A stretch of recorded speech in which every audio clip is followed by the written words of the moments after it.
በሱራ ያሲን ምዕራፍ 36 ቁጥር 58 አላህ እንዲህ ብሏል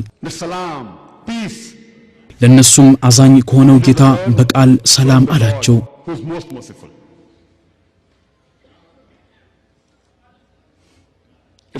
በሱረቱል ኢብራሂም ምዕራፍ 14 ቁጥር 23 ደግሞ የሚከተለው ተገልጿል እነዚያም ያመኑና መልካም ስራዎችን የሰሩ ከስሮቻቸው ወንዞች የሚፈሱባቸውን ገነት በውስጣቸው ዘውታሪዎች ሲሆኑ በጌታቸው ፍቃድ እንዲገቡ ይደረጋሉ በውስጣቸው መከባበሪያቸው ሰላም ለእናንተ ይሁን መባባል ነው አሁን ስለ ጀነት መግቢያ መስፈርቶች እንነጋገራለን አንድ ሰው ካመነ በእምነቱ ከጸና እንዲሁም በጎ ስራዎችን ከሰራ በስሮቿ ወንዞች የሚፈሱባት በሆነች ጀነት ይገባል ይህም በሱረቱል ሂጅራ ምዕራፍ 15 ቁጥር 46 ላይ እንደሚከተለው ተጠቅሷል ጸጥተኞች ሆናችሁ በሰላም ግቧት ይባላሉ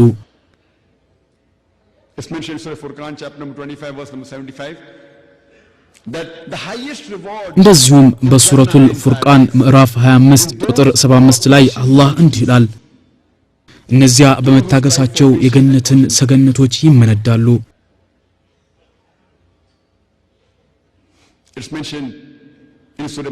በሱረቱል መርየም ምዕራፍ 16 ቁጥር 62 ላይ ደግሞ እንዲህ ይላል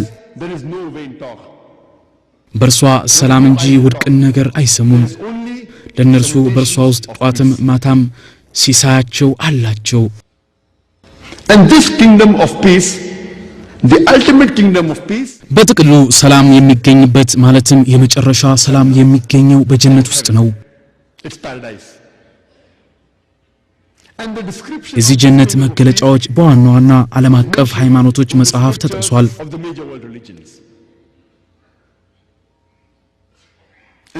በቁርአን ውስጥ ይህ የሰላም መናኸሪያ ጀነት በመባል ይታወቃል ጀነት በአረብኛ ትርጉሙ የአትክልት ስፍራ ማለት ሲሆን ቁርአን በስሮቿ ወንዞች የሚፈሱባት የአትክልት ስፍራ በማለት ገልጿታል እነዚህም ወንዞች ጣዕሙ ከማይለወጥ ወተት ከነጠረ ማርም እንዲሁም በውስጧ ብዙ አይነት ፍራፍሬዎች እንደ ቴምር ወይን በመሳሰሉ ፍሬዎች የተሞሉ ናቸው pure honey in which there is every kind of fruit and the fruits are described as pomegranates dates grapes etc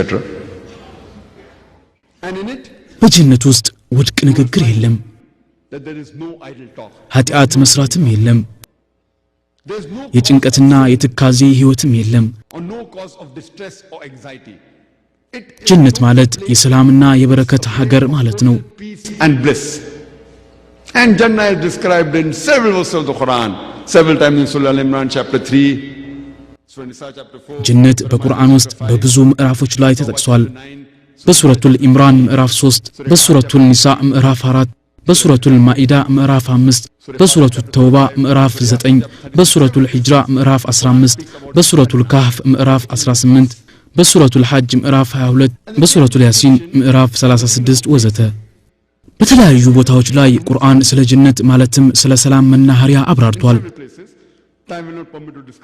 በተመሳሳይ መልኩ ስለዚህችው ጀነት በሂንዱ የሃይማኖት አስተምህሮት መጽሐፍት ውስጥ ተጠቅሷል በጣም ብዙ ቦታዎች ላይ ሁሉንም ለመግለጽ ያለን ጊዜ በቂ አይደለም በአታርቫቬ መጽሐፍ ቁጥር 4 ምዕራፍ 34 ቁጥር 6 እንዲህ ይላል ይህ ገነት ወንዞች በስሮቹ ይፈሳሉ የውሃ ምንጮች ከንጹህ ማር ጋር የተጣራ ውሃ እንዲሁም የወተት ወንዞች ይፈሱባታል rivers of distilled water and curd and rivers of milk in several places it speaks about fruits በብዙ ቦታዎችም ላይ ስለተለያዩ ፍራፍሬዎች ያወራል book number 4 chapter number 36 በአታርቫቬ መጽሐፍ ቁጥር 4 ምዕራፍ 36 ቁጥር 2 እንዲህ ይላል ንጹሃን ሴቶችን የምታገኙበት የሐሴት ቦታ ነው the same description of kingdom of ጀነትን አስመልክቶ ተመሳሳይ መገለጫዎች በመጽሐፍ ቅዱስም ተጠቅሷል it's mentioned in the gospel of Matthew chapter number 22 verse number 30 በማቴዎስ ወንጌል ምዕራፍ 22 ቁጥር 30 እንዲህ ተገልጿል ምክንያቱም ሰዎች ከሞት በተነሱ ጊዜ በሰማይ እንዳሉት መላእክት ይሆናሉ እንጂ አያገቡም አይጋቡም በሮሜ መጽሐፍ ደግሞ የሚከተለው ሰፍሯል። 21 verse number 4. ይህ ሐዘንና ትካዜ የሌለበት ቦታ ነው። Where there will be no sorrow. All እንባችሁ በኃያሉ ጌታችሁ ይታበሳል። will not be death, ስቃይ የለም፣ ህመም የለም፣ ሐዘን የለም። grief. በዮሐንስ ራእይ ምዕራፍ 21 ቁጥር 4 ላይ ደግሞ እንዲህ ይላል፣ እንባን ሁሉ ከዓይናችሁ ላይ ይጠርጋል፣ ሞት ወይም ሐዘን ወይም ለቅሶ ከእንግዲህ ወዲህ አይኖርም፣ ምክንያቱም የቀድሞዎቹ ነገሮች ሥርዓት አልፏል። በመኃልየ ዘሰሎሞን ምዕራፍ 4 ቁጥር 13 ላይ ደግሞ እንዲህ ይላል፣ በዚያም ከሚገኙት ምርጥ የአትክልት ፍሬዎች መካከል ስለ ሰላም መናኸሪያዋ ጀነት ማብራሪያ በዓለማችን ዋና ዋና እምነቶች መመሪያ መጽሐፍት ውስጥ ተገልጿል። ወደዚች ጀነት የመግቢያም መስፈርት በሁሉም ተመሳሳይ ነው። በሱረቱል ዐስር ምዕራፍ 103 ከቁጥር 1 እስከ 3 እንዲህ ተብሎ ተጠቅሷል። ኢንሳን ለፊ ኹስር ኢላ الذين آمنوا وعملوا الصالحات وتواصوا بالحق وتواصوا بالصبر. That by the token of time man በጊዜያቱ እምላለሁ ሰው ሁሉ በርግጥ በከሳራ ውስጥ ነው። እነዚያ ያመኑትና መልካሞችን የሰሩት በእውነትም አደራ የተባባሉት በመታገስም አደራ የተባባሉት ብቻ ሲቀሩ there are basic በዋናነት የጀነት መግቢያ ዋና መሰረቶች ሁለት ናቸው። አንደኛው መስፈርት ኢማን ሲሆን ሁለተኛው ደግሞ በጎ ስራ ነው። በሱረቱል ዐስር ስለ ሁለተኛው አራት መስፈርቶች ተገልጸዋል። 4. One is iman. እነሱም የመጀመሪያው እምነት፣ በጎ ስራ፣ ሰዎችን በመልካም መምከር፣ ሰዎችን በትዕግስት አደራ ማለት ናቸው። የጀነት መግቢያ ቁልፍ ዋነኛው ከኢስላም አዘናቶች ውስጥ መጀመሪያ ላይ የሚገኘው ላኢላሃ ኢላላህ ሙሐመዱር ረሱሉላህ የሚለው ነው።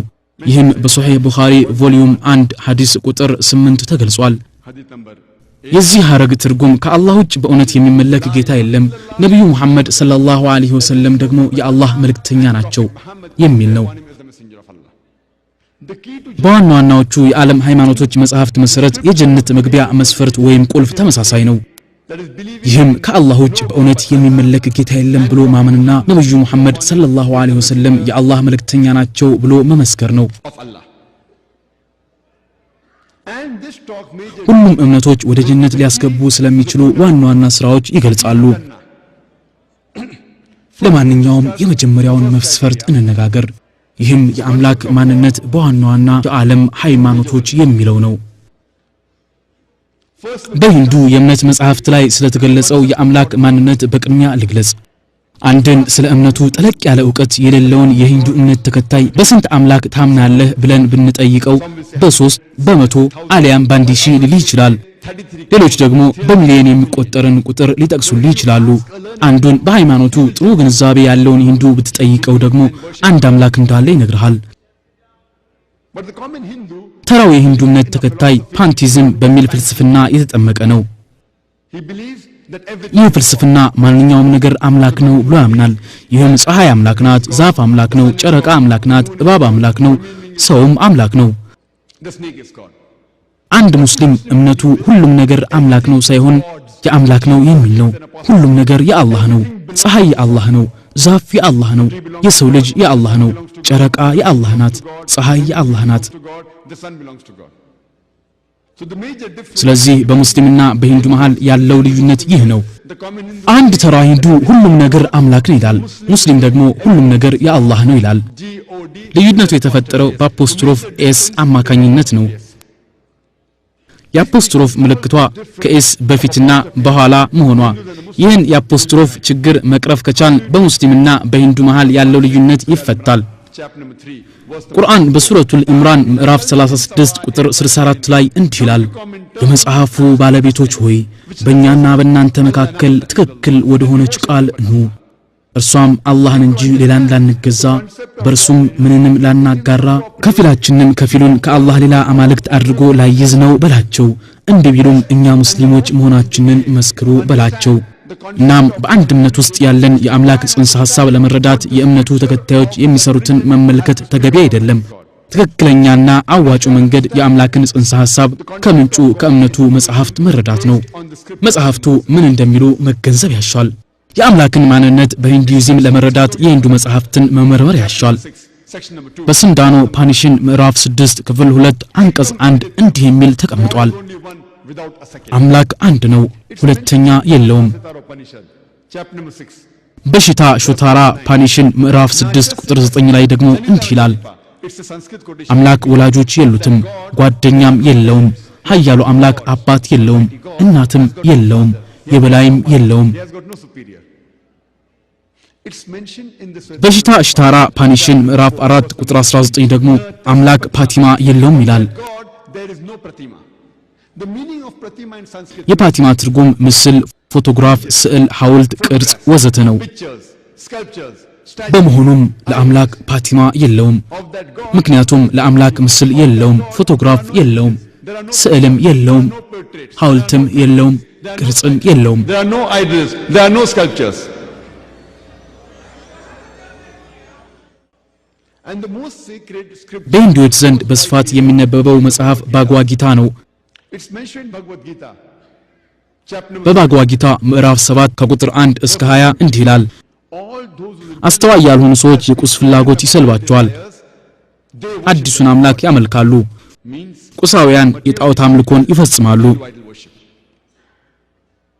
it's mentioned በባግዋ ጊታ ምዕራፍ 10 ቁጥር 3 ደግሞ they know እኔ የማልወልድ መሆኔን የዓለማት የበላይ ጠባቂ መሆኔንም ያውቃሉ ይላል and amongst the Hindu scriptures በሂንዱ እምነት ተከታዮች ዘንድ እጅግ ተነባቢ በሆኑ ቬድ ውስጥ ደግሞ የሚከተለው ሰፍሯል it's mentioned in Yajurved chapter number 32 verse number 3 አምላክ ፓቲማ የለውም of that god there is no pratima ቀደም ብለን እንደገለጽነው ፓቲማ ማለት ስዕል ምስል ጣዖት ፎቶግራፍ ሐውልት ማለት ነው አምላክ ደግሞ ምስል የለውም ስዕል የለውም ጣዖት የለውም ፎቶግራፍ የለውም ሐውልት there is no የለውም pratima ቅርጽም of that የለውም god there are no images there are no pictures there are no paintings there are no portraits there are no sculptures there are no statues there are no idols it's mentioned in Yajurved chapter number በባግዋ ምዕራፍ 40 ቁጥር 8 mighty god ኃያሉ ጌታ ንጹህ ሲሆን ምስያ የለውም it's mentioned in በምዕራፍ 40 ቁጥር 9 ደግሞ እንዲህ ይላል እነሱ ወደ ጨለማ እየገቡ ነው እነዚያ አሳምቡቲን የሚያመልኩ worship the Asambhuti Asambhuti are አሳምቡቲን ጉዛን አካላትን የሚያመለክት ነው እሳት ውሃ አየር ወዘተ አንቀጹ ይቀጥላል አሳምቡቲን የሚያመልኩ ወደ ጨለማ ይገባሉ አሳምቡቲ ማለት ጉዛን አካሎችን የሚገልጽ ነው chair idols etc ጠረጴዛ ወንበር ጣዖት ወዘተ verse number 9 በአታርቫቬ መጽሐፍ ቁጥር 20 ሂም 55 ቁጥር 3 ላይ የሚከተለው ተገልጿል Asi ኃያሉ ጌታ የተላቀ ነው ይላል ከቬዳ መጽሐፍት ውስጥ ባግዋ በሰፊው የሚነበብ መጽሐፍ ነው it's mentioned in Rigved book number 1 በባግዋ መጽሐፍ ቁጥር 1 ሂም 164 ቁጥር 46 እንዲህ በማለት ተገልጿል ekam sat አምላክ አንድ ነው ሰዎች በተለያዩ ስሞች ሊጠሩት ይችላሉ sages saintly people call him by a variety of names and there are no less than በዚህ መጽሐፍት ውስጥ ቁጥር 2 ሂም 1 ላይ እንደተጠቀሰው ኃያሉ አምላክ የተለያዩ መገለጫዎች ተገልጿል number 1 alone one amongst that ከነዚህ አንዱ በሂም 1 ቁጥር 3 ላይ የተጠቀሰው በርሃማ የሚለው ስያሜ ነው Brahma is called as በርሃማ ማለት ፈጣሪ ነው the creator if you translate ወደ አረብኛ ስንተረጉመው ኻሊቅ ይሆናል it means khalik በእንግሊዝኛ ደግሞ ክሬተር ነው creator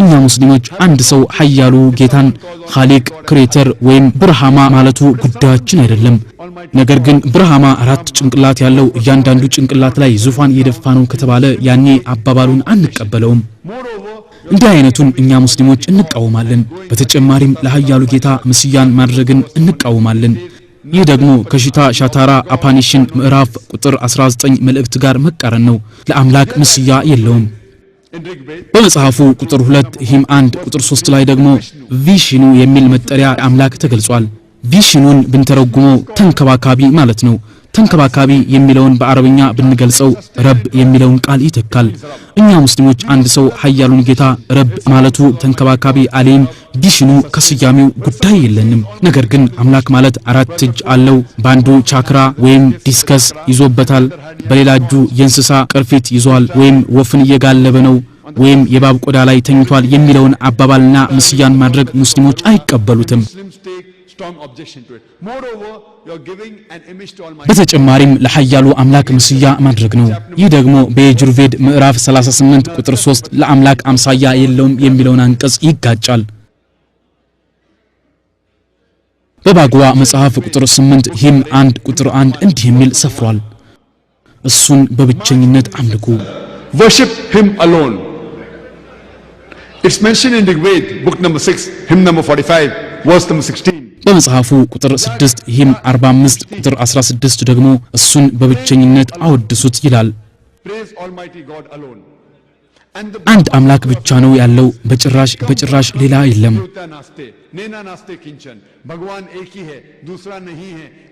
በጥቅሉ የሂንዱ የእምነት መጽሐፍትን የሚያነብ ማንኛውም ሰው የአምላክን ጽንሰ ሐሳብ በትክክል ይገነዘባል። የጀነትንም ቁልፍ ለመጨበጥ መስመሩን ይዟል። You should understand the concept of God in Hinduism and you understand the key to the kingdom of heaven, to the kingdom of peace. Let's discuss the concept of God in Judaism. አሁን ደግሞ የአምላክን ጽንሰ ሐሳብ በአይሁድ እምነት እንመልከት። Verse number 4. በኦሪት ዘዳግም ምዕራፍ 6 ቁጥር 4 እንዲህ የሚል ሰፍሯል። እግዚአብሔር አምላካችን አንድ እግዚአብሔር ብቻ ነው። በትንቢተ ኢሳይያስ ምዕራፍ 43 ቁጥር 11 ደግሞ እንዲህ ይላል፣ ላድናችሁ የምችል እኔ እግዚአብሔር ብቻ ነኝ። It's mentioned in the book of Isaiah, chapter number 45, verse number 5. I am God and there's none else. በተመሳሳይ በትንቢተ ኢሳይያስ ምዕራፍ 46 ቁጥር 9 ላይ ደግሞ የሚከተለው ተጠቅሷል። Book of Isaiah, chapter number 46. አምላክ እኔ ብቻ እንደሆንኩና እኔንም የሚመስል ሌላ አምላክ እንደሌለ እወቁ ይላል። It's further mentioned in the book of Deuteronomy, chapter number 5, verse number 7 and 8. በኦሪት ዘዳግም ምዕራፍ 5 ከቁጥር 7 እስከ 8 ላይ ደግሞ የሚከተለው ተገልጿል። ከኔ በቀር ሌላ አምላክ አታምልክ፣ በሰማይም ሆነ በምድር ወይም ከምድር በታች ባለው ውሃ ውስጥ ከሚኖሩት ነገሮች የማንኛውንም ምስል ጣዖት አድርገህ አታምልክ።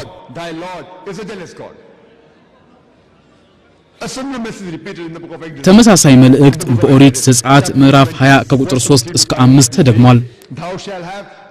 ከኔ በቀር ሌላ አምላክ አታምልክ፣ በሰማይም ሆነ በምድር ወይም ከምድር በታች ባለው ውሃ ውስጥ ከሚኖሩት ነገሮች የማንኛውንም አይነት ምስል ጣዖት አድርገህ አትስራ ይላል።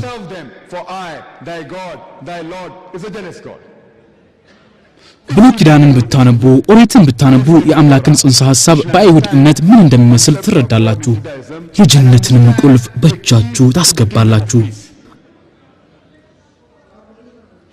አሁን ደግሞ የአምላክን ማንነት በክርስትና ምን እንደሚመስል እንነጋገር። ከዛ በፊት ግን የተወሰኑ ነጥቦችን ማብራራት እፈልጋለሁ። ይህም እስልምና በኢየሱስ ክርስቶስ ማመንን እንደ እምነት ዘርፍ አድርጎ ያመጣ ብቸኛ ከክርስትና ውጭ ያለ ሃይማኖት ነው። እኛ ሙስሊሞች እንደ ሙስሊም በኢየሱስ ክርስቶስ ካላመን እኛ የምናምነው እሱ ትክክለኛ የኃያሉ አላህ መልእክተኛ መሆኑን ነው። እኛ የምናምነው እሱ መሲህ መሆኑን ነው። እኛ የምናምነው በአላህ ፍቃድና የኩን ቃሉ የተፈጠረ መሆኑን ነው። እንዲሁም ብዙዎቹ ዘመናዊ ክርስቲያኖች የማያምኑበት የሆነውን ያለ ወንድ ጣልቃ ገብነት የተፈጠረ መሆኑንም እናምናለን። ሙስሊሞችና ክርስቲያኖች አንድ ሊሆኑ ይችላሉ። ግን አንድ ጥያቄ ልጠይቅ። በሁለቱ እምነቶች መሃል ያለው አለመግባባት ምን ላይ ነው? አዎ አለመግባባቱ ያለው ብዙሃኑ ክርስቲያኖች ኢየሱስ ክርስቶስን አለይሂ ሰላም ጌታ ነው የሚል እሳቤ ማዳበራቸው ነው። እሱ ኃያሉ አምላክ ነው ማለታቸው ነው። በእርግጥ መጽሐፍ ቅዱስን ካነበባችሁ አንድም ቦታ ላይ የለም እኔ ጌታ ነኝ አምልኩኝ በማለት የተናገረበት በሙሉ መጽሐፍ ቅዱስ ውስጥ አይገኝም። እደግመዋለሁ። በመጽሐፍ ቅዱስ ውስጥ አንድም አረፍተ ነገር አጠራጣሪ እንኳን የሆነ አረፍተ ነገር ኢየሱስ ክርስቶስ በራሱ እኔ አምላክ ነኝ አምልኩኝ ያለበት የለም። That I am God, always worship me. In fact, if you read the Bible, መጽሐፍ ቅዱስ ላይ ኢየሱስ ክርስቶስ እንዲህ ያለበት ቦታ አለ።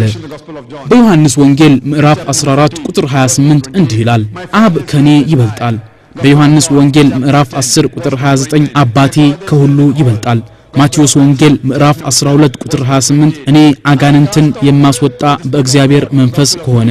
በሉቃስ ወንጌል ምዕራፍ 11 ቁጥር 20 ደግሞ እንዲህ ይላል፣ እንግዲህ እኔ አጋንንትን በእግዚአብሔር ኃይል የማስወጣ ከሆነ በዮሐንስ ወንጌል ምዕራፍ 5 ቁጥር 30 እኔ በራሴ ስልጣን ምንም ማድረግ አልችልም ነገር ግን ከአብ የሰማሁትን እፈርዳለሁ የላከኝን ፍቃድ እንጂ የራሴን ፍቃድ ስለማላደርግ ፍርዴ ትክክል ነው ማንም ሰው የአምላክን ፍቃድ እንጂ የራሱን ፍቃድ ለመፈጸም አልመጣሁም ካለ ያ ሰው ሙስሊም ነው ስለዚህ ኢሳ አለይሂ ሰላም ሙስሊም ነው ማቴዎስ ወንጌል ምዕራፍ 5 ከቁጥር 17 እስከ 20 በግልጽ ተቀምጧል ኢየሱስ ክርስቶስ እንዲህ ብሏል እኔ ሕግንና ነቢያትን ለመሻር የመጣው አይምሰላችሁ ልፈጽም እንጂ ለመሻር አልመጣሁም እኔ ፍጹም እንዲሆኑ ላደርጋቸው መጣሁ እንጂ ለሽራቸው አልመጣሁም በእውነት እላችኋለሁ ሰማይና ምድር እስኪያልፍ ድረስ ሕግ ሁሉ ይፈጸማል እንጂ ከሕግ አንዲት ጭረት ወይም አንዲት ነጥብ አትሻርም ስለዚህ ከነዚህ ትእዛዞች አነስተኛ የሆነችውን አንዷን እንኳን የሚያፈርስና ሌሎችም ሰዎች እንዲያደርጉ የሚያስተምር ሰው በመንግስተ ሰማይ አነስተኛ ይሆናል ነገር ግን ትእዛዞቹን ሁሉ የሚፈጽምና ሌሎችም ሰዎች እንዲፈጽሙ የሚያስተምር ሰው በመንግስተ ሰማይ ታላቅ ይሆናል የእናንተ ጽድቅ ከሙሴ ሕግ መምህራንና ከፋርሳውያን ጽድቅ ካልበለጠ ወደ መንግስተ ሰማይ ከቶ አትገቡም እላችኋለሁ ወደዚህ ሰማይ ኢየሱስ ክርስቶስ አለይሂ ሰላም ሀገር ሰላም የሚፈለጋችሁ በሙሴ አለይሂ ሰላም የተጠቀሱትን ሁሉንም ሕግና ትእዛዛት መከተል አለባችሁ አምላካችን አንድ ነው አምሳያ የለውም አምላክን መመሰል አይቻልም በዮሐንስ ወንጌል ምዕራፍ 14 ቁጥር 24 ላይ ኢየሱስ ክርስቶስ አለይሂ ሰላም እንዲህ ብሏል ይህ የምትሰሙት ቃል የላከኝ የአብ ነው እንጂ የኔ አይደለም በዚሁ በዮሐንስ ወንጌል ምዕራፍ 17 ቁጥር 3 ላይ ደግሞ እንዲህ የሚል ሰፍሯል የዘላለም ሕይወትም ብቻህን እውነተኛ አምላክ የሆንከውን አንተንና የላከውን ኢየሱስ ክርስቶስን ማወቅ ነው በማቴዎስ ወንጌል ምዕራፍ 19 ከቁጥር 16 እስከ 17 ደግሞ አንድ ቀን አንድ ሰው ወደ ኢየሱስ መጥቶ መምህር ወይ የዘላለም ሕይወትን ለማግኘት ምን መልካም ነገር ማድረግ ይገባኛል ሲል ጠየቀው ኢየሱስም ስለ መልካም ነገር ለምን ትጠይቀኛለህ መልካም የሆነ አንድ አምላክ ብቻ ነው ወደ ሕይወት ለመግባት ከፈለክም ትእዛዞቹን ፈጽም አለው ኢየሱስ ክርስቶስ አለይሂ ሰላም መንግስተ ሰማይን መውረስ ከፈለክ እኔ አምላክ እንደሆንኩ እመን አላለም እሱ አለው መንግስተ ሰማይ መግባት ከፈለክ የሰላሟን ሀገር መውረስ ከፈለክ ጀነት መግባት ከፈለክ ትእዛዞቹን ፈጽም ነው If you want to enter Jannah you have to keep the commandments and it's clearly mentioned in the book of Acts chapter number 2 verse number 22 Even of Israel በሐዋርያት ሥራ ምዕራፍ 2 አንቀጽ 22 ላይ ደግሞ የሚከተለው በግልጽ ሰፍሯል የእስራኤል ሰዎች ሆይ ይህን ቃል አዳምጡ እናንተም እንደምታውቁት የናዝሬቱ ኢየሱስ ከእግዚአብሔር ዘንድ ለእናንተ የተገለጠ መለኮታዊ ሥልጣን ያለው ነው ይኸውም በእርሱ አማካኝነት እግዚአብሔር ተአምራትን ድንቅ ነገሮችን ታላላቅ ምልክቶችን ሁሉ በእናንተ ፊት በማድረግ ተረጋግጧል ኢየሱስ ክርስቶስ አለይሂ ሰላም ሲጠየቅ ለሙሳ አለይሂ ሰላም የተነገረውን ነው የደገመው በማርቆስ ወንጌል ምዕራፍ 12 ቁጥር 29 ላይ እንዲህ ይላል እስራኤል ሆይ ስማ እግዚአብሔር አምላካችን አንድ አምላክ ነው መጽሐፍ ቅዱስን በትክክል ያነበበ የአምላክን ማንነት በክርስትና ይረዳል እንዲሁም መንግስተ ሰማይን ወይም የሰላምን ሀገር እንዴት እንደሚወርስ ይገነዘባል Let's discuss the concept of God in Islam አሁን ደግሞ የአምላክን ማንነት በእስልምና አስተምህሮ እንወያይ አምላክን በተመለከተ አንድ ሙስሊም ሊሰጥ የሚችለው ምርጥ መልስ ሱረቱል ኢኽላስ ላይ የተጠቀሰው ነው Allahu ahad say he is Allah one and only Allahu samad በል እርሱ አላህ አንድ ነው አላህ የሁሉ መጠጊያ ነው አልወለደም አልተወለደምም ደርሱም አንድም ቢጤ የለውም በዚህ በሱረቱል ኢኽላስ ምዕራፍ 112 ከቁጥር 1 እስከ 4 የተጠቀሰው የአላህን ማንነት የሚያስረዳ የታላቁ ቁርአን ጥቅስ ነው ምናልባት አንድ ሰው እንዲህ አይነቱ አካል አምላክ ነው ሊል ይችላል ያ የቀረበው አካል በዚህ አራት መስመር ትርጓሜ ክልል ውስጥ ከጸደቀ ማንኛውም ሙስሊም ይህን አካል እንደ አምላክ ለመቀበል የሚያግደው ነገር የለም የመጀመሪያው ቁል ሁወላሁ አሐድ በል እርሱ አላህ አንድ ነው ሁለተኛው አላሁ ሶመድ አላህ የሁሉ መጠጊያ ነው ሶስተኛው ለም የሊድ ወለም ይውለድ አልወለደም አልተወለደም አራተኛው ወለም የኩን ለሁ ኩፉወን አሐድ ለርሱም አንድም ቢጤ የለውም ይህ በቁርአን የተጠቀሰ ባለ አራት መስመር የአምላክ ጽንሰ ሐሳብ ነው ይህም የቲዮሎጂ ስነ ሃይማኖት መሰረት ነው ቲዮ ማለት ፈጣሪ ሲሆን ሎጂ ደግሞ ጥናት ነው